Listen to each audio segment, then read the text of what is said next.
এপছৰ সভাপতি দীপেন বড়োৰ সংবাদমেল ওদালগুৰিৰ সংবাদমেল সম্বোধন এপছৰ সভাপতিগৰাকীৰ আমি পোনপটীয়াভাৱে লৈ গৈছো। আমাৰ সীমা সম্প্ৰসাৰণ, আমাৰ সমষ্টি বৃদ্ধি 60টালৈ বৃদ্ধি কৰা, আমাৰ পোনপটীয়া কেন্দ্ৰৰ পৰা যি পুঁজি আৰ্টিকেল 280 ইয়াত সমস্ত কথাবিলাক VCDC নিৰ্বাচন ইয়াত ইয়াত সোমাই আছে।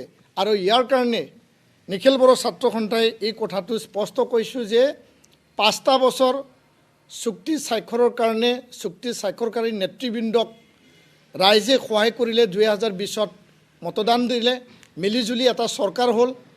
আৰু নিখিল বড়ো ছাত্ৰ সন্থাই আমি বিচাৰিছোঁ আৰু 5টা বছৰ আৰু এটা পুনৰ চুক্তি স্বাক্ষৰকাৰী নেতৃত্বক যাতে ৰাইজে বিচাৰ বিবেচনা কৰি পেলাই ক্ষমতালৈ বা বিটিআৰৰ চৰকাৰলৈ তেওঁলোকে আকৌ পুনৰ আনিবলৈ যাতে সহায় সহযোগিতা কৰে। কথাটো এইটোৱে যে 5টা বছৰত 1.5টা বছৰ COVID-19 কৰোণা ভাইৰাছৰ সময়ত গুচি গ'ল। অহা 15 ডিচেম্বৰলৈকে এই চৰকাৰৰ কাৰ্যকাল আছিল, কিন্তু আগতীয়াকৈ ছেপ্টেম্বৰ মাহতে নিৰ্বাচন অনুষ্ঠিত হৈ গ'ল। তো 4.5 বছৰহে এই চৰকাৰে পালে।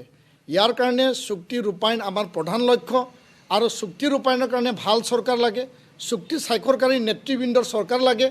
যিহেতু হাগ্ৰামা মহিলাৰীক 17টা বছৰ তেওঁক সুযোগ দিয়া হৈছিল। 2005 চনত নিখিল বড়ো ছাত্ৰ সন্থা BLT বিটিআৰবাসী ৰাইজে হাগ্ৰামা মহিলাৰীক শাসনত অধিষ্ঠিত কৰিছিল চুক্তি স্বাক্ষৰৰ স্বাৰ্থত।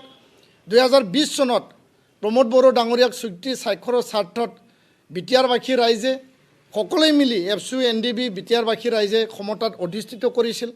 আৰু এই চুক্তি এতিয়া আধা ৰূপায়ণ হ'ল, আধা ৰূপায়ণ হ'বলৈ বাকী আছে। তো ইয়াৰ কাৰণে নিখিল বড়ো ছাত্ৰ সন্থাই এই কথাটো স্পষ্ট কৰিব বিচাৰিছোঁ যে হাগ্ৰামাক 15 বা 17টা বছৰ সুবিধা দিয়া হ'ল, আৰু এই যি চৰকাৰ বৰ্তমান চলি আছে তেওঁলোকক 5টা বছৰ সুবিধা দিয়া হৈছিল যদিও 4.5 বছৰহে সঠিক সময় কাম কৰিবলৈ সুযোগ পাইছে। ইয়াৰ কাৰণে আৰু এটা পুনৰ ৰাইজে বিবেচনা কৰি পেলাই তেওঁলোকক সুযোগ প্ৰদান কৰিব লাগে।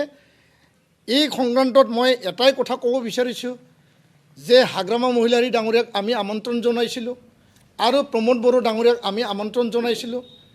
নিখিল বড়ো ছাত্ৰ সন্থা, বড়ো সাহিত্য সভা, XNDB, XBLT সকলোৰে এটা সপোন আছিল, এটা সিদ্ধান্ত আছিল 16টা বড়ো জাতীয় দল সংগঠনৰ যে 2 আঞ্চলিক দলক একত্ৰিত কৰি পেলাই আমি বিটিআৰৰ আত্মনিয়ন্ত্ৰণৰ যি অধিকাৰ, যি এটা প্ৰশাসন, এই পৰিসীমাক নিয়ন্ত্ৰণ কৰি আগুৱাই যোৱা বা উন্নয়ন বা ৰাইজৰ অধিকাৰ প্ৰদান কৰাৰ কাৰণে আঞ্চলিক দলে নেতৃত্ব লওক।